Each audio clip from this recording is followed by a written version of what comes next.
Ow'ebbango bw'otamuwemukira teweebikka. Archbishop weebale nnyo, Archbishop oweeruweeru. Bw'ati munnange ategeezezza gavumenti agyatulidde bw'oba tosobola tegeka kalulu bwe muba temusobola tegeka kalulu muveeko bannansi mulekeraawo temutegekera ddala okusinga okulumya oba okutulugunya bannansi.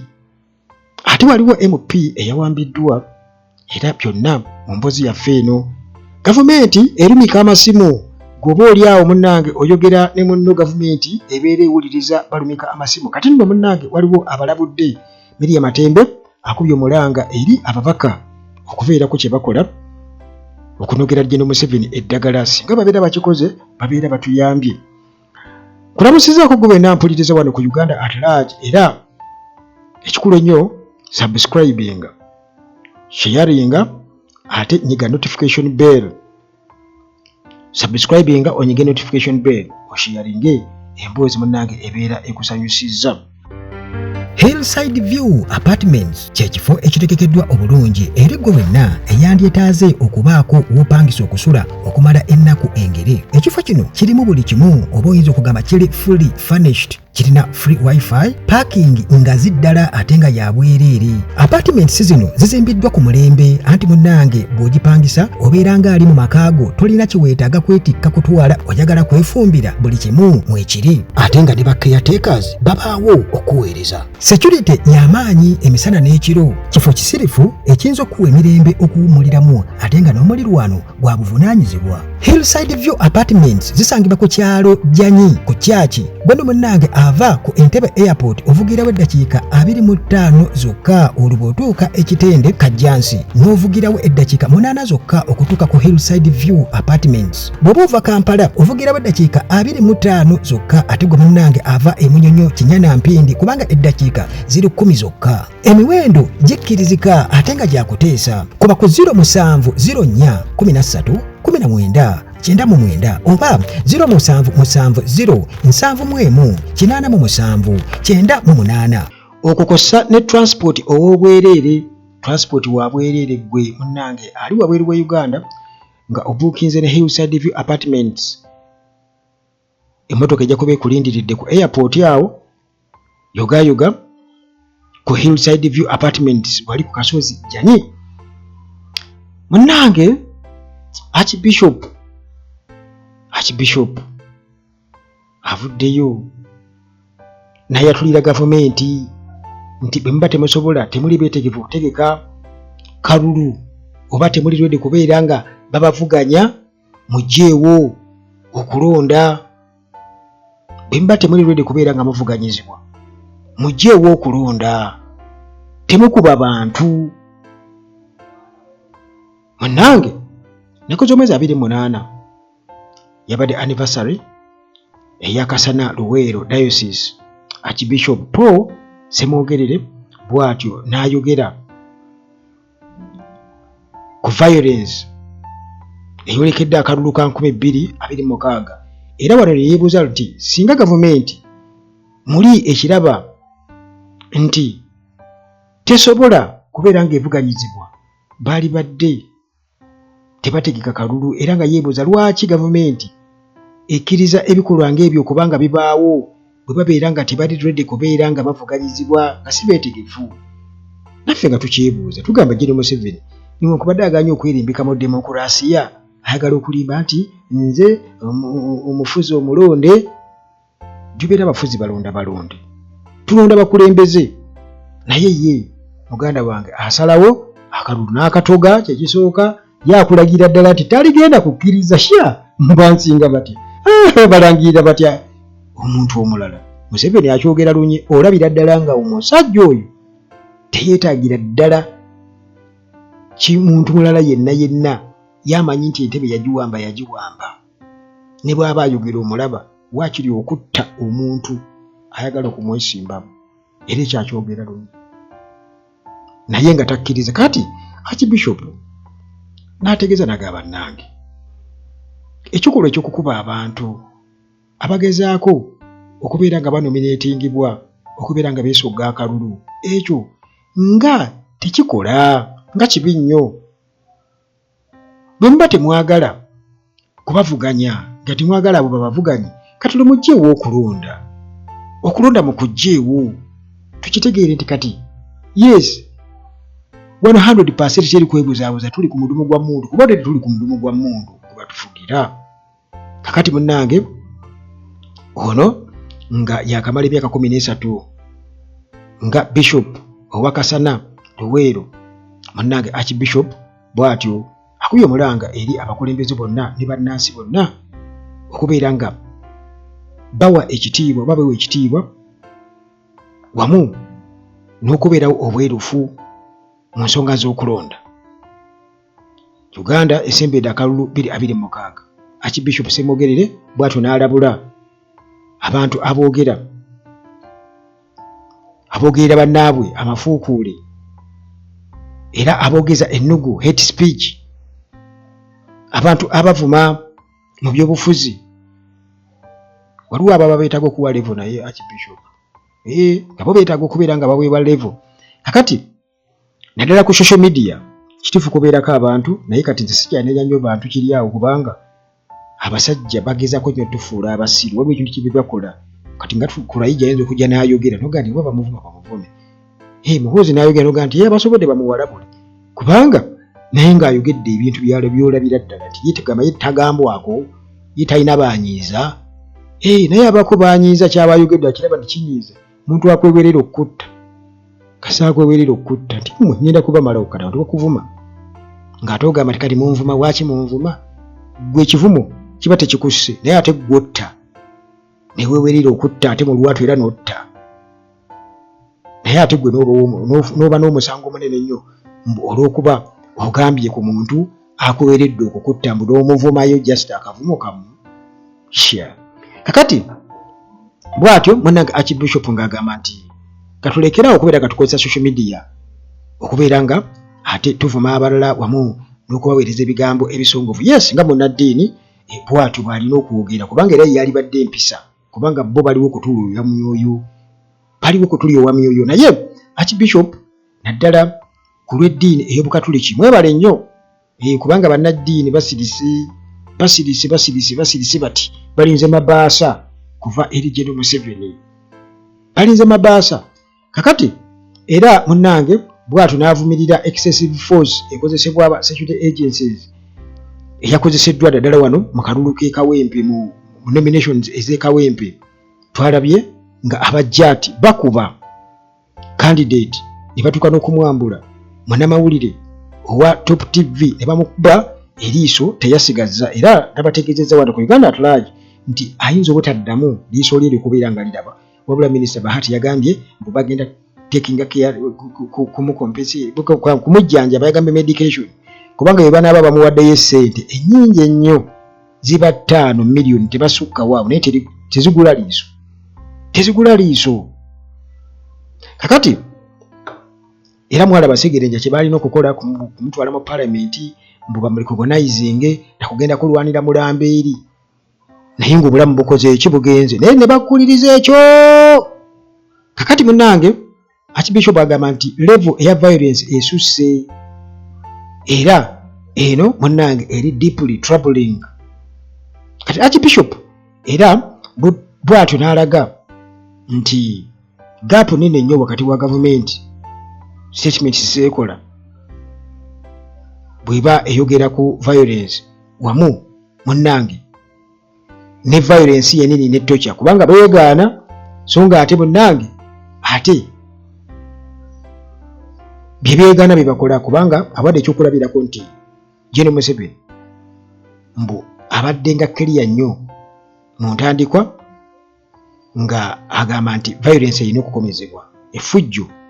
abasirikale lye bakola ku bantu lirina okukomezebwa naye nga yeebuuza nti lwaki ate abo ababeera beenyigidde mu kutulugunya abantu teri abavunaana ekyo nga naye akyebuuza kuba Museveni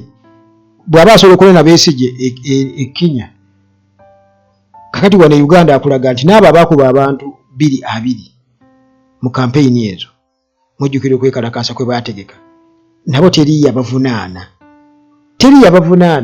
kati nikitegeeza nti munnange oli yennyini yabeera abatumye tugere mu B bwe nabo okuba n'omanya ne bwotta teri agenda kukola ki teri agenda kuvunaana totya mukube balina okuteeka fear mu bantu. Kakati munnange era bw'atyo Archbishop n'akuba omulanga eri ba candidates bonna n'abawagizi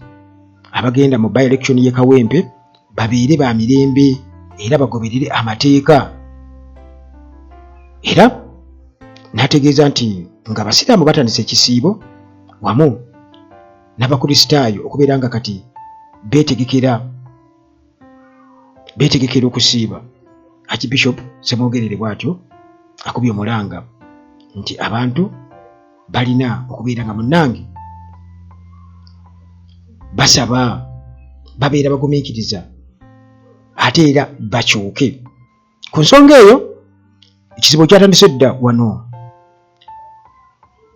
kyatandise dda ekya Ramadan era gwe wenda bonna nga asobola okubeerako b'oyamba naddala wano ku Uganda Atalagi weebali era bansalako akawungeezi wano buli lunaku balina okunsalako kubanga nabamanyiiza nabamanyiiza muganda wange babeera bansalako wano akawungeezi kakati walina okubaawo okubafumbira okusiibulukuka. Kati olwo buli omu n'asiibula kati ngoba ne chapati ekisobodde wagombolezi kyalina kyawamunywanyiwe kyensobodde okukola nange kyenkolawo naye gwe wenna munnange bw'oba osobola okuyambako osobola okuyambako wano Uganda Atalagi abasiibulukuka babaawo wano mu mikwesese bajja ne basiibulukuka ate era ntubawaayo akatono akadde ako abantu njagala okubuulira nti bali bubi bwe kyoba omanye bali bubi naye nga balyetaaza okubeera nga basiiba kubanga eggwanga yeetaaga okusabira n'ensi yonna yeetaaga okusabira kubanga tubiraba biva mu Amerika biibyo tugenda okuwulira simanya ate bagaddewo biki biva Ukraine tugenda okuwulira mbu ate olutalo lwa Ukraine mbu ate amafuta n'ebirala. Kale kwegamba ensi tugiraba ng'ekyalo ekimu naye nga ekyamakulu kwe kusaba ng'era Archbishop bw'atugamba tulina okubeera bagumiikiriza ate era tulina okukola kibayita personal change. Gwe kennyini kyuka weekyuse kugamba ove mu kkuba ekyamu ogende mu kkuba eggolokofu okitegeera. Naye abasobodde okubeera nga muyambako wano ku Uganda Atalagi n'abazange muzimanye ensembi ya 13 endala ensembi yayo 73 kati musobola okusindika wano obuyambi bwammwe abantu babeerawo abasiiba bajja okusiibulukuka wano families gye ziri oba abantu ab'enjawulo bajja wano kubanga nali nabamanyiiza era nali ku guno mulundi siri bulungi nga ngambye waayi sijja kusobola naye nange ogenda okulaba abantu ate gwe essuubi lyabwe kyokka ate naawe ennaku eno kakati oba gwe n'essuubi lyo. Kakati munnange Archbishop atugambye nti ffenna tulina okubeera calm era nga tuli patient era tubeere nga tuaiminga kubeera nga tuleka ebikyamu tuleka ebikyamu. Kale kwegamba Archbishop era n'akuba omulanga nti kibi nnyo nti abo bonna abaproposinga oba abawagira ekya UPDF Act okubeera nga bateekamu ekyokubeera nti bavunaana abantu ababulijjo mu kkooti z'amagye agamba nti abo bonna abakiwagira beetaaga kusabira webaleyo Archbishop kubanga muganda wange abantu nga mmwe muvaayo abaliowo emyoyo ne musobola okubeera nga mujogera ku nsonga ezimu naffe tuddamu amaanyi netumanya nti tetuli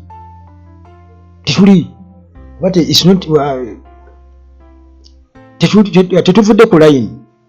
tuli wamu byetuliko byebyo. Kakati munnange side eri endala ati waliwo MP eyawambiddwa era ono Mukono North MP kigambibwa okuba nti munnange yawambiddwa naye n'atwalibwa ku police station emu oluvannyuma lw'okubeera ng'awambibwa. MP Nkunyingi Muwada bw'atyo yakonfaminze nti MP omu yawambiddwa. Kakati bino okugayo tubijja ku Honorable owa Kyaddondo East Muwada Nkunyingi yakakasizza okuwambibwa kwa Mukono North Member of Parliament Honorable Abdallah Kiwanuka era ensonda zakakasizza nti munnange ono yawambiddwa abantu ng'era ababulijjo abatategeerekese naye era betumanyi obulungi oluvannyuma olw'okubeera nti yabadde ku rally wali eKomamboga era incident eno bwetyo neeretera abantu okubeera nga munnange ne bannabyabufuzi bonna okubeera nga beewuunya era ne bakkira omutimbagano ku platforms ez'enjawulo ne bakivumirira. Katusuubire nti ensonga eyamutwazizza bagamba nti baatuse n'okumwambulamu ovulo gye yabadde ayambadde emmyufu. Bwe baagimwambuddemu oba n'asigala bukunya teri amanyi, naye nga yabadde awambiddwa era nsuubira okuba ndowooza Abdallah Kiwanuka nga bamaze mu dropping awo Kayempe Police Station yabamujje gye badde bamutulugunyiza. Ndowooza ensonga ze bannange ziba zirina okubeera nga zikolwa kuba kati abo babeera bakumaliriza okuwa kacyayi, babeera bamumaliriza okuwa kacyayi. Kale newankubadde nga abantu amu bo bagamba nti bwe tuba tugenda mu kalulu mbu bano bateekawo embeera basasula poliisi naye bakwata basobole okubeera nga bafuna sympathy, naye anti bagamba bwe kitaalidde nnyina akujuliza buke. Waliwo embeera ezzeewo, embeera ey'okulumika amasimu era ng'obukakafu we buli kubanga looya Sarah Bireete bw'atyo ye yavuddeyo okulabula gavumenti ku kigambo kya phone surveillance oluvannyuma lwaka audio akafulumye akaliikinze era nga kano kabadde ka Ssemujju Nganda n'omuntu omu. Kakati bw'atyo Sarah Bireete ng'agamba nti mulekeraawo okutubega era nga abatubega ye gavumenti. Omulwanizi w'eddembe ly'obuntu looya Sarah Bireete bw'atyo avuddeyo n'anenya gavumenti olw'okubanga etaapinga amasimu phone calls era nga bw'etyo n'eriikinga private conversations z'eba efunye n'eziraga public. Kati olwo simanyi kigendererwa ki awo gavumenti kubanga ino gavumenti yojjukira nti banantagambwako bo bagamba tebakola nsobi era bamanyi nogasima bakola surprise. Juzi bwe balumba ekitebe kya Nopu bagamba surprise operations oba raids. Kakati munnange ako mukutu gwe ogwa X Sarah Bireete bwe yasinzidde era bw'atyo nga annyonnyola ng'agamba nti kino munnange bwannantagambwako bubeera bususse era nga agamba nti John Museveni alina okuvaayo annyonnyole ku nsonga eno. Kati Bireete bino byonna okubyogera kyavudde ku ka audio oba akatambi k'amaloboozi akagambibwa okuba nti amaloboozi gano gabadde ga Kiramu Municipality MP Ibrahim Ssemujju Nganda wamu ne munnamawulire Ivan Okuda. Mu katambi kano ebirimu ababiri bano babadde boogera ku byali ku TVM NBS I think Ssemujju Nganda nga ali ne Andrew Mwenda NBS TV Frontline program. Kakati mu conversation oba mu mboozi gye baali banyumya Ssemujju Nganda ne munnamawulire Ivan Okuda, Ssemujju nga anenya Andrew Mwenda era nga yeemulugunya kuwa waayimiridde mu byobufuzi okusinziira ku ndowooza ze ng'agamba nti nno ono yeefuula okuba nti ali independent journalist, munnamawulire ali independent atalina ludda naye nga ate muntu wa gavumenti nnyo era balinnya mu kimu. Ono mu ddoboozi okusinziira ku katambi katuli biri mu katambi ak'amaloboozi aka Okuda munnamawulire ne omubaka owa Kiramu Municipality Ibrahim Ssemujju Nganda. Kakati nga Andrew Mwenda agamba nti kibuvuddeko Andrew Mwenda abadde nga ajja yeewaananga bwe yayambako mu kalulu 2021 mu kukuŋŋaanya ssente nga bava mu basuubuzi baba business figures ab'amaanyi era nti bano ebikwekweto n'ebyaliwo kugamba nti yali yenyigira mu bikwekweto okubifandinga kubanga ssente ze yakuŋŋaanya mu bagagga kati yazikozesa okubeera nga bafandinga operations omuli n'okuwamba abantu. Andrew Mwenda ekyo azze ng'akyewaaniramu nnyo nti bwe mwalaba okuwamba kw'abantu okwo Andrew Mwenda yali musaale nnyo mu nsonga eyo. Kati bw'atyo nga bw'agenda mu bagagga bw'abalimba babajjamu akasente bwakuba enjawulo bwe yefuula nti bateeka mu security. Anti jjukira nti baali babalimbye nti bagenda kwokya ekibuga, babanupu bagenda kwokya ekibuga, kati abagagga nga bateekamu ssente okusobola okutaasa emmaali yaabwe. Kati okuddamu Ibrahim Ssemujjunganda ng'agamba naye munnange nange ebyo nabiwulirako mu nsonda ez'enjawulo nga babyogera nti Andrew Mwenda y'omu ku abo abaali bakuliramu okuwamba ebikwekweto eby'okuwamba abantu mu Kampala, era yakyewaaniramu mu kubeera nti yagendanga akuŋŋaanya ssente mu bagagga. Kati nga bw'olugende wa Sudiiru n'abagagga abalala ng'abajjamu ssente kati mbu nga baziteeka mu operations ez'okuwamba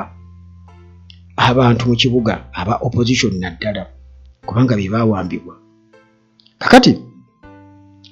era ababiri bano nga bagamba nti Andrew Mwenda mbu ajjanga yeerimbikamu information egezaako okubeera nga kwegamba ebikkirira influence ye mu bikolobero ebikolebwa mu Kampala muno, kubanga jjukira nti Andrew Mwenda munne wa Muhoozi nnyo, ate Muhoozi Andrew Mwenda ate kukuba yamuwa Katuulu yamubuulira ebyokukola kubanga kati ye analyze oba omuwabuzi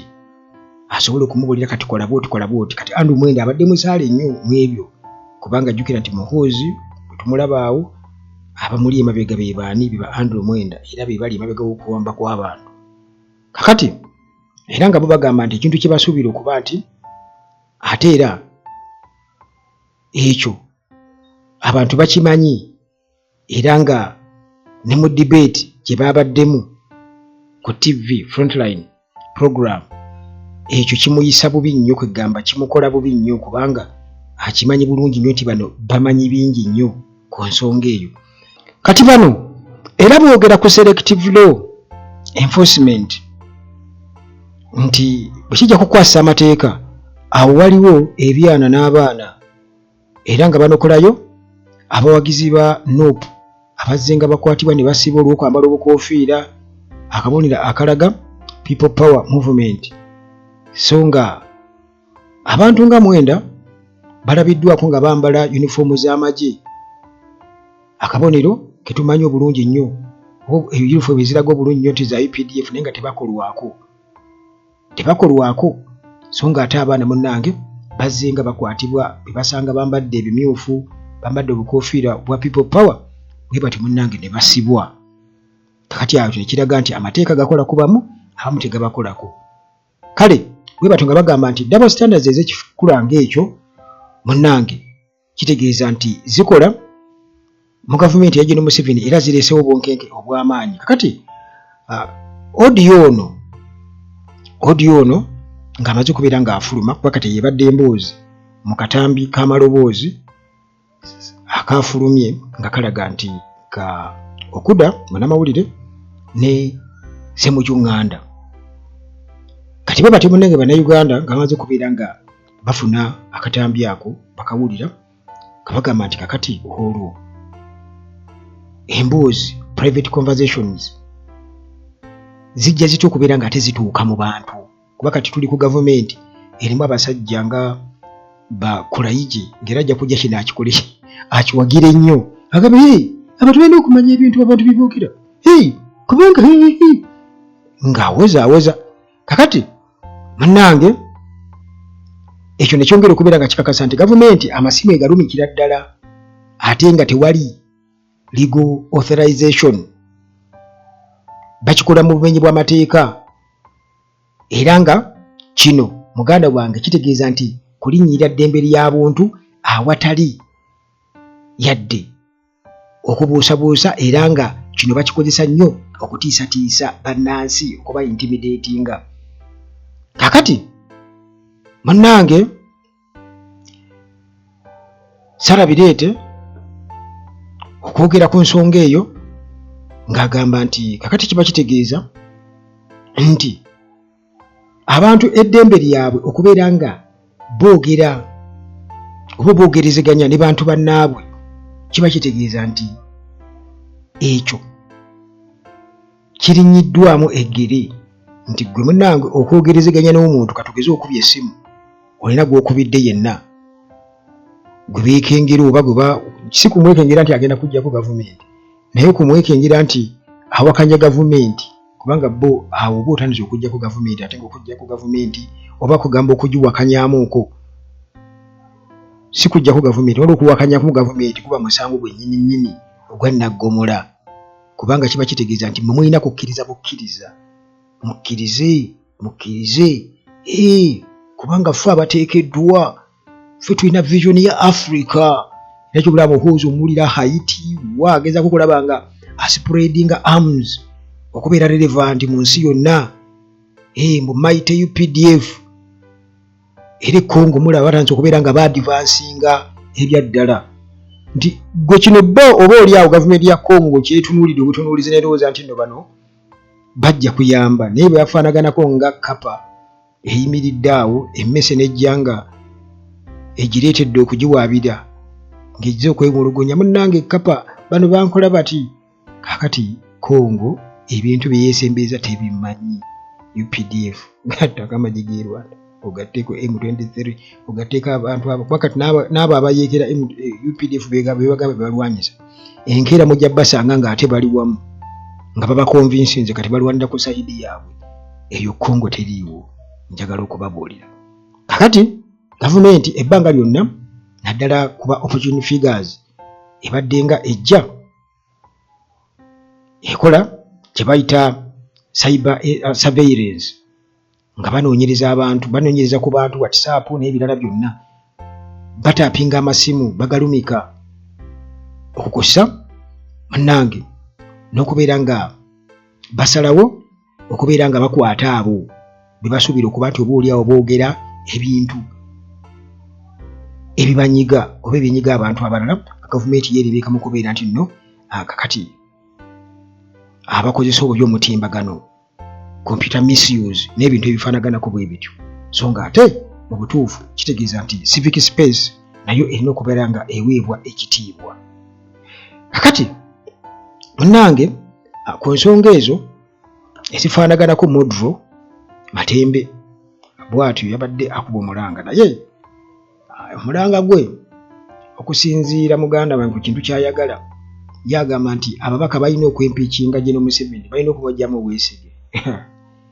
naye muganda wange eyo challenge nene nnyo kituufu eri ababaka ba palamenti bano ba save my job banjagala kubeerako nange minisita njagala kubeerako RDC sisuubira kakati munnange Dr. Miriam Matembe era nga ono ye former ethics minister yali ku minisita akwasisa empisa wana e Uganda naye kati oba yaani akwasisa empisa simwerabidde kubanga Lokodo yafa ono kale ye yaliko minisita ndowooza gwe twali tulabyeko eyali ateekamu amaanyi ennyo mu nsonga eyo era nga yaliko member wa palamenti bw'atyo akuba omulanga eri ababaka ba palamenti nti balina okubeera nga bawakanya General Museveni bamuwakanya they should stand against Museveni ababaka ba NRM abati bino byonna yabyogedde Miriam Matembe era ng'agamba nti bano balina okubeera nga bakozesa constitutional power okubeera nga baholdinga Museveni accountable Museveni alina okuba nga munnange buli kimu kimuvunaanyizibwako era ensobi zonna ezikoleddwa zirina okuba nga ziri ku mutwe gwe kitegeeza alina okubeera nga avunaanibwa aleme kubeera nga ayinaayina buyinyiyinyi kakati nti bano balina okukitwala paka ku mutendera ogwa impeachment balina okukitwala paka ku mutendera ogw'okubeera nti bajja obwesigwa mu General Museveni kale bw'atyo nga ategeeza ba MP nti tebalina kukikolanga nti bakolera Museveni wabula balina kukikola nga balaga nti bakolera bantu bannayuganda nti balina okuzuukuka lumu ne balaga nti muganda wange bamazima na bwenkanya Museveni talina kubeera nga abalagira nga bw'ayagala nti mulina n'eddembe okubeera nti mumugyamu obwesige kale bw'atyo nga ategeeza nti si mulimu gwa NRM caucus okubeera nti yalina okubeera nga yesalirawo eggwanga lyonna NRM caucus si yekola amateeka eyo tukolera amateeka e Uganda erina kubeera kirina kuba national decision so si NRM caucus okubeera nkati yetukolera amateeka wabula gana amateeka genda salo awuggwanga era ababaka ba palamenti babe balina obuyinza okubeera nga babaga amateeka so baleme kubeera nga bakiteeka ku Museveni abe nga abalagira nga bw'ayagala abayita ekyankwanzi n'abakozesa nga bw'ayagala nabo ne bajja muganda wange ne bakola kale ba MP balina okubeera nga balekeraawo okubeera nga bakolera wansi wa influence y'ekibiina kya NRM wabula balina okubeera nga bateeka mu consideration abantu abo abaabalonda era n'agamba nti UPDF Act tebasaanye okubeera nga bagiwa omwagaanya nti muteekebwemu ekya kkooti y'amagye okubeera nti nno ate evunaana ba civilians ekyo mannange bwe bakikola kitegeeza nti bajja kwejjusa ebbanga lyonna era baliba bayiye eggwanga lyattu Uganda sigenda kubeera nga nsukawo nnyo wano tusekane mu mboozi zaffe eziddako akuume